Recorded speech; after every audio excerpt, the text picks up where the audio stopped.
Welcome to the Go One More Step podcast. I'm Brian White.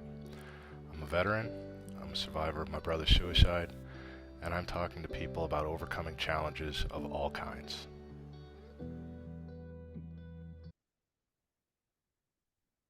So, welcome. And is it correct in your denomination, the very reverend or just reverend? Just Reverend. I'm already egotistical. Please don't help make that worse. So, Reverend Guy S. Johnson, thank you very much for volunteering your time and for volunteering to demonstrate emotional and moral courage and talking about difficult things you've gone through. Wow, thank you. That's a lot. That's a lot. I still have a problem when people say Reverend Johnson. I'm like, what's that? Oh, that would be me. So yeah, and you know, we talked before this, and when I put out this kind of general call for, hey, if you've dealt with something hard in your life, I'd love to talk to you about it and put it on the internet. And I'm continually shocked and pleasantly surprised by how many people said, yeah, I've got a story for you. And I'm going to say thank you every time, because it really does. One, it helps for those of us who are going through things to hear other people getting through stuff. It helps seeing and normalizing it being okay to talk about going through stuff. And this is just incredibly helpful all around. And it is a statement of courage, because we get taught as males, we get taught from very early on of the archetype of the strong silent type and the lone ranger and the lone wolf. And pardon my French this early in an episode, but it's a bunch of bullshit. And so when people are willing to bust right past that and say, yeah, let's expose it out and be a little bit vulnerable, I'm infinitely grateful. I got lucky. So first of all, a bit of disclosure. Brian and I have known each other for a couple of years. My first child, who is currently in his bed, I don't know for how long, loves Brian more than loves me. So Brian and I got to hang out, not just in the pet care side of things, but we also got to work together in a coffee house, which I think was the funniest thing ever. But I'm the son of a football player. And so I grew up with the men don't cry, suck it up, buttercup. Yeah. But a dad who was like, my son is gay. And, you know, he was okay with it. Even back in the late 70s, early 80s, when it wasn't necessarily cool to be gay. Gay men and women, gay people, I should say, yes, gay people are a norm in my family on both sides. My mom's favorite uncle was a gay man back during a time when it was not as safe to be a gay man. And while he did what society expected him to do, which was to marry a woman, he married a lesbian. And so I come from a background where being gay is like, just find somebody you love and who love you, and just go somewhere and sit down, kind of thing. I also come from a long line of activism. It's interesting. Social media gives you the opportunity to look back on some things. And 4 years ago today, one of my cousins wrote a Facebook post and mentioned my mom and said, I never knew until my mom told me that your mother was heavily involved in the civil rights movement. I was like, well, I wouldn't go quite, okay, she was. So she was in the movement in the late 50s, early 60s in college, so much so that that same uncle I just talked about had to go to her college campus to make them let her graduate because she had gotten arrested for protesting. And they said, we're going to put her out. And he went down and said, not on my dime, you're not. Yeah. I paid for it. Oh, she's going to graduate. And she did. So for me, this is a normal, you know, being brave, being strong. I just call it being me. That same, I talk about my parents all the time, all four of them, because they are some of the bravest and craziest people that I've ever had the pleasure of knowing. In 1982, I found, right after my mom died, I found a memo that she had written to her boss about the Martin Luther King Jr. holiday. And she said, I'm taking his birthday off. and her boss gave her some pushback. And my mother, who was a phenomenal writer, she was a phenomenal English teacher. My mother wrote her the memo of all memos, baby. And she said, I don't know what you're talking about, but on January the 15th, I will not be here. Do whatever you think you need to do. But I don't need this job that badly. She really didn't need the job that badly. But I don't need the job that badly that I'm not going to stand up for what I believe in. Right. Yeah, I'm gonna let that preposition hang right there for the moment.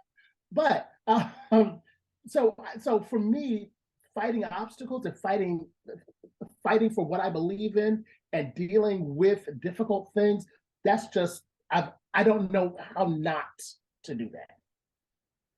Yeah, and it's an interesting way to get there, and I have the habit, good or bad, of really distilling things down to like one or two sentences, because I'm an extraordinarily simple-minded human being, and I want my assembly instructions to have more photos than words. And what I'm getting from the story of your upbringing is that you had resilience modeled, not taught, modeled and demonstrated from day one all the way through, to the point where now, as an adult, as a pastor, as an educator, you say the words, I don't know any other way but to be a fighter, to be strong, be resilient. And now you're modeling it for your kids and for your parish. And I think especially for a young mind, or for a mind and a heart in crisis, which has the same level of impressionability as a young mind, that modeling of it is far more powerful than just saying, buck up, soldier, chin up. Seeing it done, we may never actually say the words to ourselves, well, I saw Pastor Guy deal with this, which was much harder, so I can definitely deal with this. Or, I hiked this mountain, so I can deal with this problem. But the connection is there, and the modeling of it and seeing how it looks and how it's done, I think, is hugely powerful. And the fact that you're carrying that on is awesome, because let's jump right into this. You are a gay Black pastor in a predominantly white congregation in arguably a pretty blue area of the country, but still a predominantly white, old school, let's say, congregation. So I'm ordained. So I tell people all the time, I'm Baptist born, I'm Baptist bred, I will be Baptist when I'm dead. However, I am ordained in the United Church of Christ. Mm-hmm. And even though we are one of the most progressive denominations in the country, we're Congregationalists, which means that the people have the right to choose what they want to do. So here my big old liberal gay Black self comes up and, flag, well, not necessarily flag waving or parade marching, because I don't parade march anymore. I'm too fat for that. But I come along and they don't, they're like, okay, where do we have? So how does this work, kind of thing? To the point that I actually pastored a church in a town where the former president's flags, the Gadsden flag, and some other flags flew regularly at the firehouse, which I was a member of because I was the pastor of the church in that town. So that dichotomy is kind of like, we know, but how? So I'm constantly on guard with those kinds of things. Right. But again, I'm a son of the South. My people are from Georgia and South Carolina and Alabama, so I'm accustomed to that. But it still shocks. It still shocks every now and then that still being openly gay, because I'm real gay, kind of Black. You can't miss it. Married to an older white man, so I often tell people that we are a interracial, intergenerational gay couple. That is coming up on our 18th anniversary. So being said, we've been in this thing for a while, and I don't put my husband out there often, but everybody knows I'm married. And, if you follow me on any of the socials, you will see him. But I get a lot of my courage from him, and having to fight on his behalf sometimes. Right. So the word fight has been said a bunch of times. And we talked earlier, and you know, the kind of the knee-jerk reaction to, oh, you're a Christian, whatever, what happened is to turn the other cheek. When you encounter things like a certain set of flags at the firehouse and the behaviors that emboldens, you've got, to my thinking, you've got two conflicts. You've got two rough spots to get through. You've got on the spot, which I'm sure you've got some really polished, ready-made responses to at this point as a pastor and as a lifelong person who has dealt with this in public. And I'm sure in the moment you are the soul of combative grace, if I could coin it. And then there's the second fight after the fact when the doors are closed. And I'm curious, do you use similar, different, unique coping techniques to get through the public confrontation and then the private aftermath? So I make it a point to not be aggressive when those things come up. Because if we're going to tell some truth, let's tell the truth. Right. I have that, if I have an interaction that is aggressive, there's a chance that I might not come away from that interaction in one piece. Right. The first thing. But there's also the moment when you have to say something. Yeah. And I often tell people, I ain't scared to die. Dying don't scare me.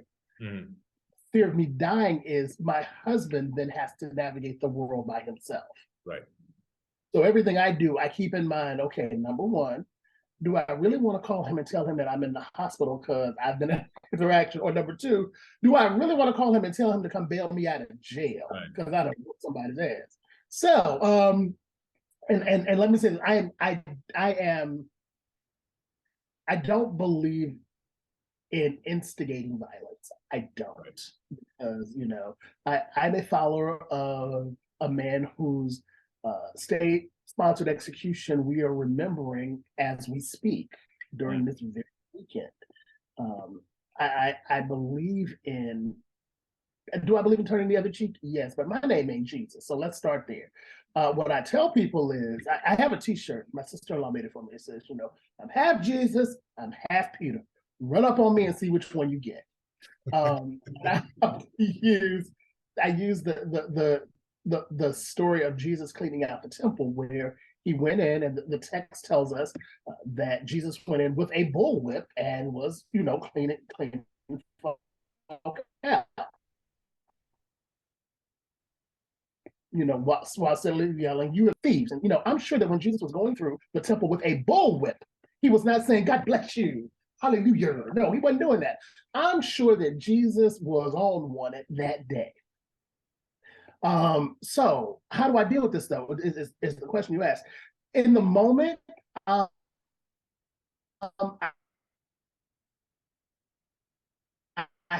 have to keep my brain and my carry is approved. I don't want someone to think that they have the right to be judge, jury, and executioner because they don't like the way I responded to their initial volley. But I'm also smart enough to know that if there are cameras around, if I have people with me, I'm a lot bolder when I got a boy or two with me, or better yet, a sister. Excuse me. The pollen again in this area is wicked, and my eyes and my nose are doing some crazy things. I don't have a powder problem, but I make sure that in those situations, I have someone there who is ready to document the interactions. Yeah. Because so many times men of color are considered the aggressor when we are merely responding to a stimuli. That's the first thing. So I make sure that somebody's going to document this. Number two, I have a great deal of righteous indignation that comes up during times of discrimination, during times of intolerance, during those times when somebody has to say something. Get through it. And I have no problem speaking out because, we talk about, especially in the Washington, D.C. area, If you see something, say something. Well, if I see injustice, I'm going to say something about it. Yeah. Now, when I get home, it's I fall apart for about 15 minutes because I don't. While I will stand up to, I'll stand up to a bully in a heartbeat. It is so draining. Yeah. That I will sit. I just sit in the corner and I'll cry for 2 minutes. And my husband is smart. He's been around me long enough. He's watched me do these things, and he all right, you cried it out, and he'll hand me a glass of something red or white, depending on the season, and what we're going to have for dinner. And I talk it out, and then you keep going. So I've never been afraid to cry. I'm the big. I cry. I just cry. It don't take much, but you have to let those emotions flow. Otherwise, if you don't let it out, it can destroy you. Yeah. And holding on to that stuff is detrimental to your health. Yeah. So, and not just your emotional health, not just your mental health, but your physical being is impacted by that, especially when the blows happen over and over and over and over again. The body remembers the trauma. Right. And it is very much a physical thing, and I'm glad you mentioned the cumulative effect of that. And even if you are letting it out, even if you're going home after every single one of those and letting it out, the cumulative trauma begins to have the same effect as the cumulative trauma of combat, of first response work, of any high stress, high impact, high danger profession or life. And we've got an entire section of this country who's living that every day, except they're not wearing uniforms. They're not being paid for it. It's like when you talk about PTSD and things like that, and in veteran channels, that's the mind immediately goes to the one precipitating event. But far more often, it's a series of cumulative events. And then we begin to wonder, like, how do middle school students exhibit the same symptoms of PTSD as returning combat veterans? Well, look at the cumulative trauma of being young, Black, and male in some of the neighborhoods of our country. I teach high school. English. So one of the things I tell my students, I have approximately 100 students. I tell them all, in order for you to get out of this building successfully, you got to go through me. Yeah. And I've had to take a step back and realize that I have a level of privilege that many of them do not. I come from a family of educators. Mm-hmm. I'm married to an educator. My siblings are educators. So I have a level of privilege around this game called education that they don't. I also have a level of privilege around this game of being the child of college graduates. Yeah. So that's another level of privilege, where some of my students have never seen a college graduate in their home unless it's a social worker visiting. Yeah. That being said, I have to remember that my level of privilege I am required to take a step back and say, okay, what are these children dealing with? I've got some kids who it is safer for them to be in a neighborhood in a combat zone than it might be in their own neighborhood. Right. Yeah, statistically. I've got some kids for whom getting to school is a battle. And it's not necessarily a pew-pew battle, but it's I'm responsible for making sure my younger siblings get here. I'm responsible for making sure that they have breakfast and they're dressed and their homework is done and that they have all the things they need. And then after I do all that, I've got to make sure I get to school on time. Now, here's the rub with that. My school starts at 7:30. High school students in my county start school at 7:30 a.m. Elementary school does not start until 9. But if you are responsible for making sure that your younger siblings get to school, you can't leave them unattended for 90 minutes. Stress. Yeah. So then you got to make sure that they get on the bus. Then you got to figure out how you're going to get to school. You already missed the first period of the day. So you come in, you're already tardy, stress. And then you got to run into and you used the word bullshit earlier. I'm an asshole. I'm an asshole teacher. I am, because I demand the best out of my students, but you got to come into my classroom. Yeah. And I have to be the one to enforce the rule. Now, sometimes I call myself the benevolent dictator, because we vote in my village, but I have the ability at any given time to overrule the benevolent dictator. But I still have some rules that I got to follow. If you are constantly late, then I got to talk to you about it. Stress. Yeah. After 10 tardies, you get detention. Who's going to look after your younger sibling while you're in detention? Stress. So what happens is we pile all of these stresses on kids, and they are fighting a battle just to try to do better. But honestly, we don't make it easy. Mm-hmm. So we got to work on how to get our children out of these situations. Some of the stuff we got, there's some things that they have to learn, but there's some things that we as a society can do to help facilitate that learning. Right. I'm not smart, so that's above my pay grade. I'm not smart enough to know what that is, but I am smart enough to know that if school starts, if you are responsible for taking care of younger siblings and their school doesn't start until 90 minutes after yours, either we got to adjust some schedules or we got to adjust some schedules, but somewhere along the way, we got to adjust the. I hope that made sense in my head. Let me just go on to tell you that. I don't know if it made sense coming out. No, it makes entirely too much logistical and mathematical sense. That where I stick, while this is happening, and while we're at this critical formative stage for a young mind, modeling resilience and persistence is great. Encouragement is great. Working with them is great. How do we help them build the resilience to get through that stuff day to day, moment to moment, class to class? If they know they're walking in to a conflict every morning because they've had to get their younger sibling to school, thus making them late. So if we're already starting at X stress level, which is in the dark orange to the red zone of any human being, how do we put them in a place where they can learn the academic topics along with the life skills necessary to break that cycle? Grace. I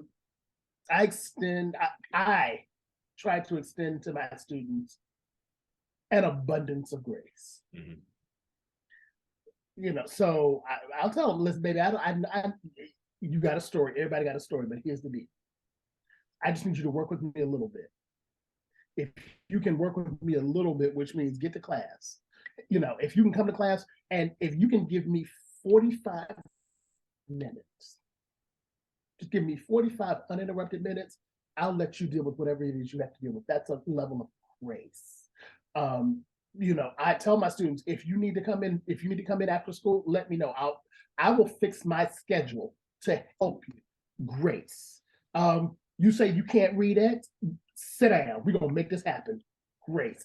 I have literally every day in my classroom 25 uninterrupted minutes. It's called lunch.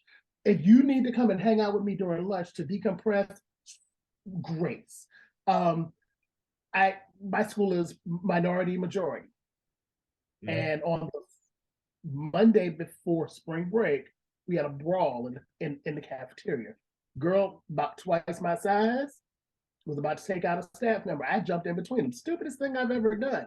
But I did that because I knew had she gotten enough steam, there was going to be a problem. And all I saw was another hashtag or another face on a t-shirt. I jumped in between them. I got berated by my siblings and my husband because it was dumb. But in that moment, I had to show that baby, I hear you, I see you, and I am not going to you ain't gonna die on not today, not on my watch. And I stood there with her and I helped her, I helped de-escalate her in a way that nobody else in that building could, because she saw an old man who cared enough about her to jump in between that steam locomotive that she was about to become and say, I don't care what you're doing, let me go. Nope, I'm not going anywhere, neither are you. If you're going to take me out, you're going to have to take me out. And I took a gamble that she wasn't going to take me out. Right. That was not the smartest thing I've ever done in education, but I did it because I knew that that child was in crisis. Mm-hmm. And she needed somebody to make sure that she was going to live at the end of that encounter. And it was ugly. Mm-hmm. But her life matters to me. And we have to explain to our children. We have to, don't just tell them, we have to show them that their lives matter. And that's not just a Black thing. These babies. Our babies have to matter. Yeah. And no. Don't ever, we talked about that. Don't ever bottle that up. It's so I've got a student who was 15. His mother was 14 when she had him. Mm-hmm. That little boy he is a boil on the butt of my humanity. He is. Get on my nerves.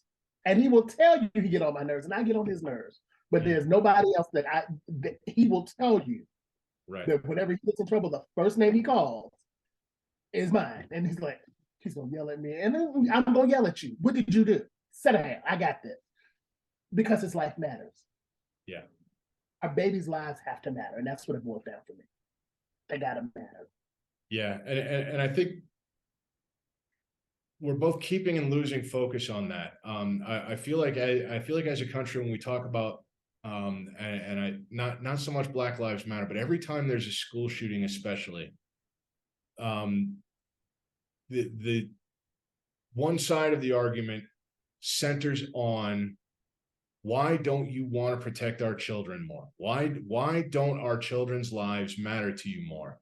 And I feel like it's gotten so big and so abstract that people aren't seeing individual children when they make or hear those arguments. You're talking about kids who you know. And I think if we could get back to seeing the faces of the people affected by this stuff, either directly or if we reclaim the ability to see that in our heads, we can make a lot better decisions at the individual and at the policy level. Part two of that is we got to let educators be educators. We have taken education out of the hands of the professionals and made it a corporate business. Yep. So it's interesting that I say saw how well that's gone with corrections. That part. Let's not even talk about how the primary school to prison pipeline is established based on that model. Yeah. But I saw somewhere where someone was saying that school has become a way to prepare children for prison. And I'm kind of starting to agree with that. But more importantly, we've let a bunch of corporate people come in and tell us how to do education. This week, as many of your viewers will know, the former president was indicted on 34 felonies, and everyone has decided that they know why this is not going to work and how, Mr. Bragg is overcharged. And what I've said was, listen, I know that you went to the Law and Order College of Law, but in real time, I'm pretty sure that the district attorney of the county of New York knows what he's doing. While we think we know what's going on with, because we've watched every episode of every iteration of Law and Order, that's not the way things really work in the world.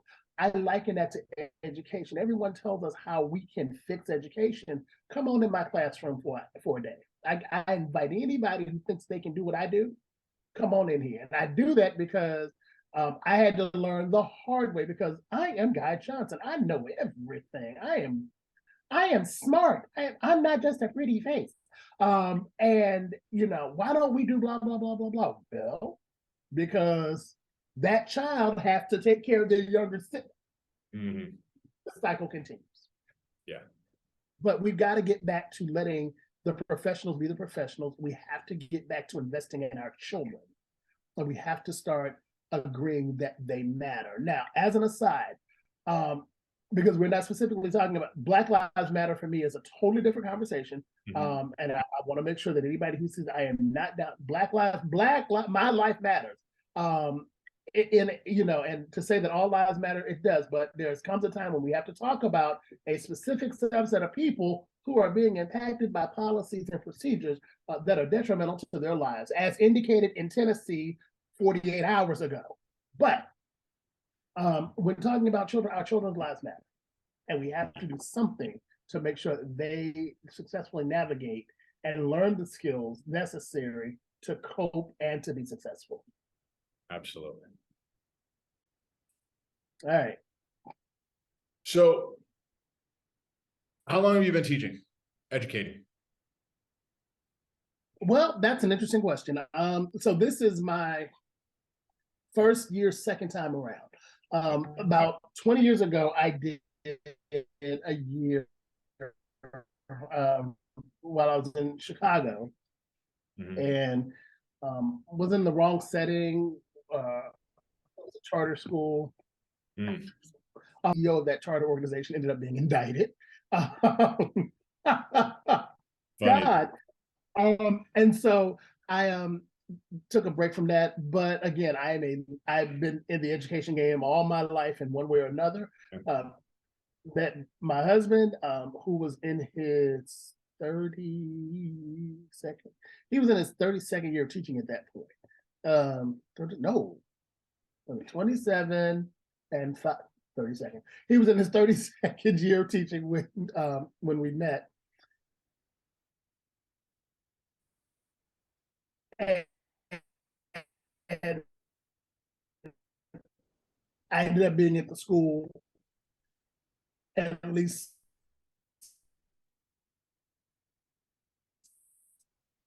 4 times a year to work. I needed something to do because I was not being hired as a pastor. So I went to him because if he was out, I was out. So I've been in the education field like it's all my life, but doing it as a career. This is my 6th year of doing it full time. Okay. Always mixed demographics, always minority majority.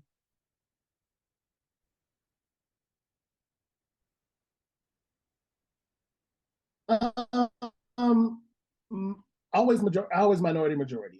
Man of color to get a job in a majority school system, unless you are the football coach, the basketball coach, or the dean of discipline. But even with that, it becomes there's some racial things that go on with that as well. Societal, you can't tell my kid what to do, so kind of thing. So for the most part, I've always taught in majority minority schools. I got to witness my husband's school go from a primarily white school to a majority minority school over the years that we were there. Right. And I came in towards the end of the quote white flight to watch it become primarily brown. Okay. Apologies if this is a overly direct and tough question. Two-part question. You have to be aware of what the statistics tell us about the life success rates of minority students coming out of especially public schools, especially majority minority schools. So I'm not going to try and have you remember individual cases, but knowing how bleak the numbers look for your students, two-part question. How do you help them prepare to hopefully overcome, but more realistically bear up under that? And then where do you find the will to keep going back into an environment where you know how deeply the odds are stacked against you for that measure of success? Part 2, I don't quit. Let's start there. I'm not a quitter. So sometimes it feels like I'm fighting an unwinnable battle. I am not a quitter. Okay. Number 1. Number 2, yes, there is a level of difficulty having minority students be successful in majority minority schools, but we have to talk about why that is. Right. When those schools don't get appropriate funding, boom. When those schools don't necessarily have the most qualified teachers, let's tell the truth. Yeah. When some of the administrators that are in those schools have been placed there specifically to do what I like to call crowd control. Boom. When there are policies and procedures set up so that kids who are minority don't get a fair shake. Boom. All right. So we got all of that stuff going on. I come in and say, hey, if I can make it, anybody can make it. I do have a level of privilege, but I went to school with kids who, range from extremely wealthy to extremely poor. I wasn't extremely poor, but we won't, I tell people we were poor. We didn't necessarily have options all the time. And, we had a cash flow problem. The cash sometimes didn't flow properly. Right. But I am not a quitter. And because I'm not a quitter, I don't let my kids quit. Okay. And it's not just the ones that are in my classroom every day. It's every child that I come into contact with when I walk into the building. If they're one of my babies, they don't get to quit. I don't care how hard it is. You don't get to quit. And then I throw a little pastoral / societal gift. Listen, I did not go to school at night while working 60-hour weeks, typing and doing all this foolishness so that you can quit. If I can do it, you can do it. And yes, if you can read and you got some modicum of intelligence, and you all do, you're going to somebody's college. I don't want to go to college. What do you say you want to be when you grow up? I want to be a business owner. So you're going to let a fool like me run your books so I can take all your money? You need to know what you're doing. I don't give them the option to quit. Now, if they quit, I can't stop them, but they will never say that Mr. Johnson encouraged them to quit. If anything, they'll say, Mr. Johnson is so crazy that he told me I can do anything I put my mind to. I got, you asked me about, specific cases. I taught in Chicago, in one of the roughest, toughest, meanest shoot 'em up neighborhoods. Sound like Yosemite Sam right now. I got one student in particular who not just went to college, went to law school, owns her own firm. That's a success story, especially when your mama is 16 when she had you. Right. 17 when she had the second one, and 18 when she had the third one. So I got a success story. I got another student, love this baby. When I tell you that they were poor, they were to the point that they lived in a house without running water and electricity. He owns his own modeling firm because I would not let him quit. Oh, and on top of that, look, gay boy, just as pretty as he can be. It's like, what? Number one, put some clothes on, but number two, you say you want to do this. Let's make it happen. Right. So it's not like it's not like they can't do it. We just have to figure out a way to help them get to where they want to be. Yeah. I don't allow a kid. I use my own story. I was 40 years old, quit my government job. I had a government job. Good government job. Worked 5 minutes from my house. Great, best job ever. Okay, not the best job ever, but it was a good job. And I quit my job to go to seminary. Dumb. Cashed in my retirement fund to go to seminary. Dumb. I've never been as happy. I will never forget the day that I graduated. My husband, face just as red as a ripe tomato, is weeping. I mean, just weeping. And so my sister's like, what's wrong with you? I've never seen God so happy. Mm-hmm. The only time he's seen me happier was on our wedding day. But it's one of those, I don't quit. Quitting is not an option in Mr. Johnson's world. Now you can take a rest, you can get out of the battle, you can go, hide under a sycamore tree, you can go hide under a mulberry bush, you can go take a nap, but you gotta get back in the fight. Quitting is not an option. Now, when you realize that this is a non-winnable battle, you shift your tactic. Sometimes you're gonna take a loss. Yeah. Sometimes you're gonna take the L, baby. And if you take the L, It's not a loss if you figure out what you are learning from the loss. Right. I tell them, it took me 3 years to get through geometry in high school. I'm pretty, but I am not a math scholar. Yeah, yeah. There are a million really great pithy quotes on failure not actually being failure. I've never failed. I just keep finding new ways it doesn't work. I saw one the other day that was new to me anyhow, and it was failure is a bruise, not a tattoo. Exactly.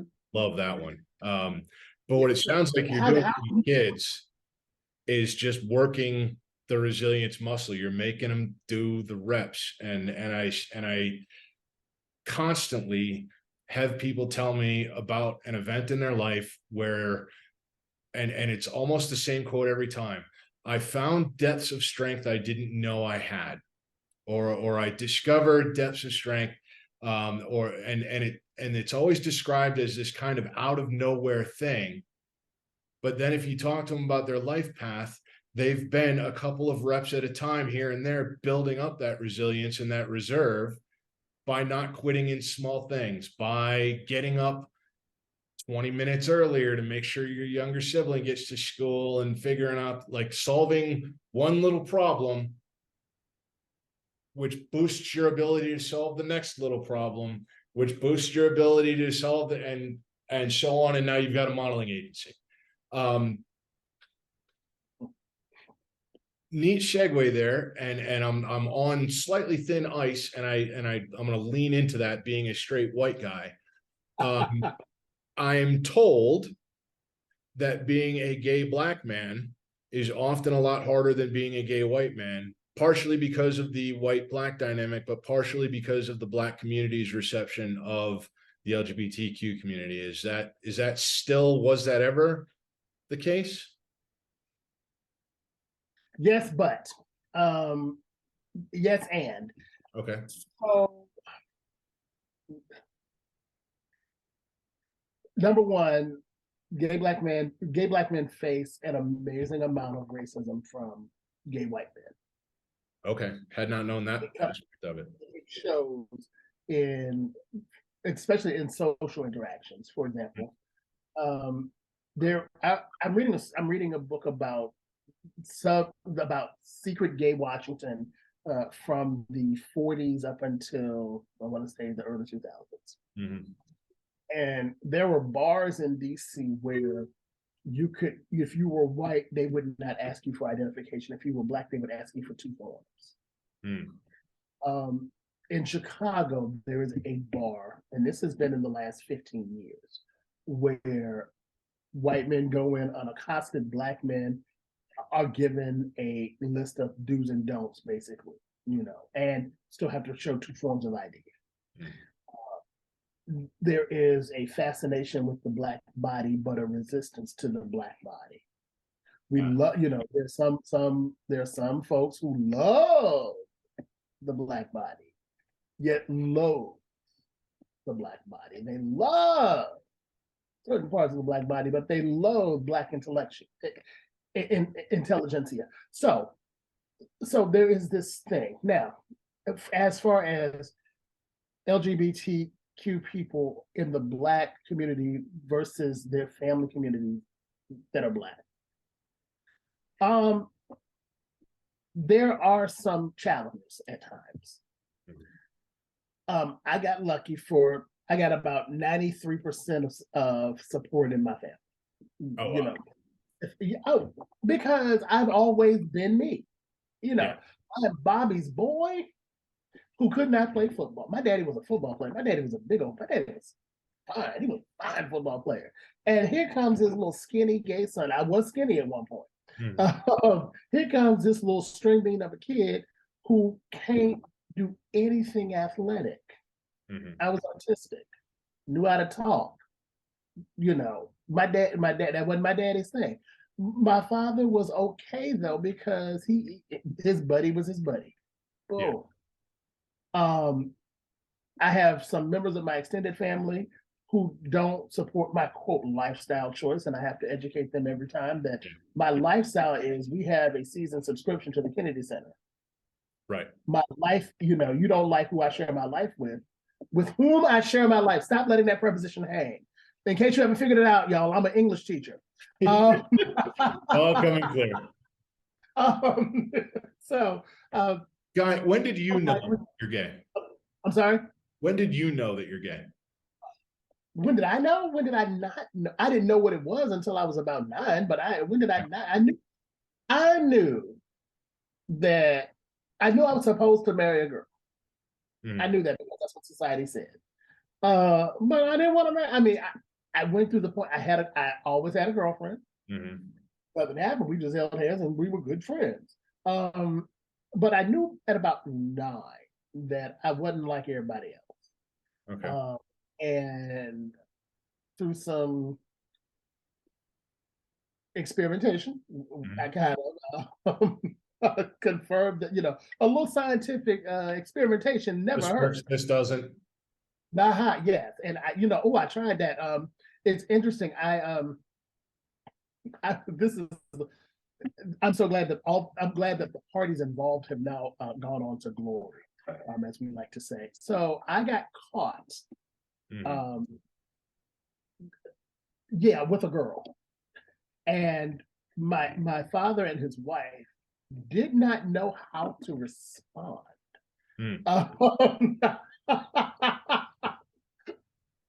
First of all, I was too young to be participating in activity, but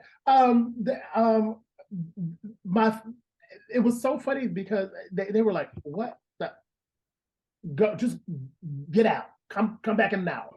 So they sent me to the local ice cream parlor, which was about 2 blocks away, so they could discuss what it is that we were processing. And it was, like 1 in 5 times in my life that I have tried that side of the fence. But I've never known a time when I tried not to be gay. So we've talked about a bunch of stuff that you have gotten through, that you are getting through, that you're gonna have to keep getting through. And at the risk again of oversimplifying, I think if I had to identify a couple of key themes on where you derive and your resilience from and build it up, is a life of seeing it modeled, a life of exercising it, and tying it very closely to identity. You've identified yourself as a fighter, as one who doesn't give up. So if someone's watching or listening and says, "Okay, I can't watch Pastor Guy. I'm too old to be one of his students and have the luxury of having somebody who won't let me give up. And I'm not sure I'm the type of guy who grew up not knowing how to quit. Where do I find this? What do I do?" What would you tell them? I always go back to tomorrow. Tomorrow is another day. As long as you have breath and you wake up, that's another chance to get it right. You're never going to get it right all the time. And that's okay. But you have to be willing to keep trying, even when it seems insurmountable, even when it seems that there is no hope. You gotta keep trying, but you also have to know when to say enough is enough and goodbye. That's not quitting. Right. Quitting is before you've exhausted it. You quit when you have not exhausted every opportunity. But you have to keep trying. There's some things that you're never going to do. Let's just tell the truth. Yeah.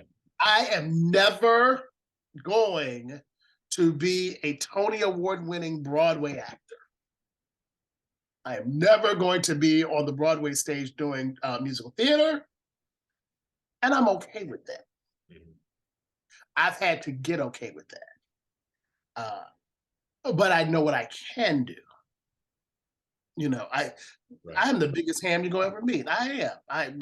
I've got all of this, and I'm okay. I had to learn to become okay with that.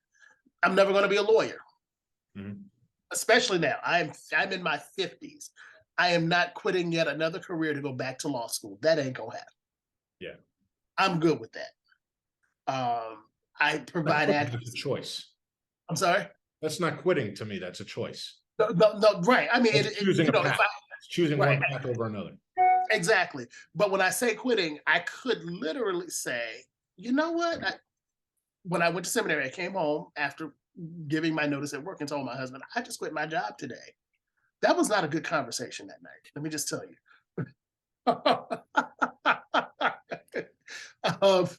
Starting with, have you lost your damn mind? But I know there's some things that I have to realize I'm never going to achieve. And I'm okay with that. You have to figure out where you're going to be okay. And you have to figure out what we are all good at something. We all have something that we do well. The trick is finding out what yours is. Right. Mine happens to be, I'm an amazing teacher. I'm an amazing preacher. And I'm going to be the person, I'm that friend who will let you have your moment, cuss you out real good, fix you a meal, say sit down and eat, and let's figure out where we're gonna go from here. Right. That's what I do. I'm very clear. You have to become clear about who you are and what your purpose is. And once you be clear about who you are and what your purpose is, the rest of it comes easy. Once I knew I was always going to be a teacher, I just didn't know when. And I didn't know what I was going to do. Okay, that was a lie. I knew I would teach English. I just was not prepared. I wasn't prepared at the speed in which it happened. Because I come from English teachers. That's the family business. But once I got clear about my purpose, and that you can have more than one purpose, they will often be aligned and parallel. Once I figured out who I was and what I was supposed to do, boom, I was off and running. My students will tell you, Mr. Johnson, he will roast you. He will talk about you real bad to your face, but he's going to make sure that you learn whatever it is you're supposed to learn. I found my purpose. And once you find, I keep saying it because somebody needs to hear this, once you find your purpose, all else falls into line. The money will come when you find your purpose. The self-satisfaction will come when you find your purpose. Love will come once you find your purpose. Peace of mind will come once you find your purpose. I fight every day against homophobia, against racism, against classism, against sexism, every single day. And you can't convince me that I ain't the happiest man in the world, even in spite of that. Once you find your purpose, everything else aligns. There's your mic drop. We're going to close right there. What do you want us to plug?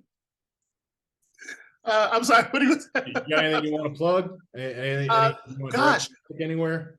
So you can always find me. We're in the process of trying to figure out how to start a new church plant called the Sanctuary Center. It's for those people who need a place to worship, who need a community that's going to love them unconditionally, but hold them accountable, because a lot of love does not have accountability. We're going to hold you accountable to be the best you that you can be. So we, check us out on Facebook, specifically the Sanctuary Center. You can look me up, Guy S. Johnson. You'll see I'm back to my face. I'm standing in a doorway with a coffee cup. And on the socials, generally on the socials, my tag is the tag that you're going to see for Twitter at GSJ612. But if I'm going to plug anything, give money to disadvantaged schools, because those students need stuff that we can't provide through our budgets. And we spend an inordinate amount of our own money to make sure students have pens and pencils and paper, sometimes snacks. So if you what I'm plugging is invest in your schools, invest not just in your children, but invest in our children. Because remember, for some of us in about 13 years, we're going to be senior citizens and we're going to need those kids to take care of us. So I believe in investing in my future so that I can get a good return on my investment.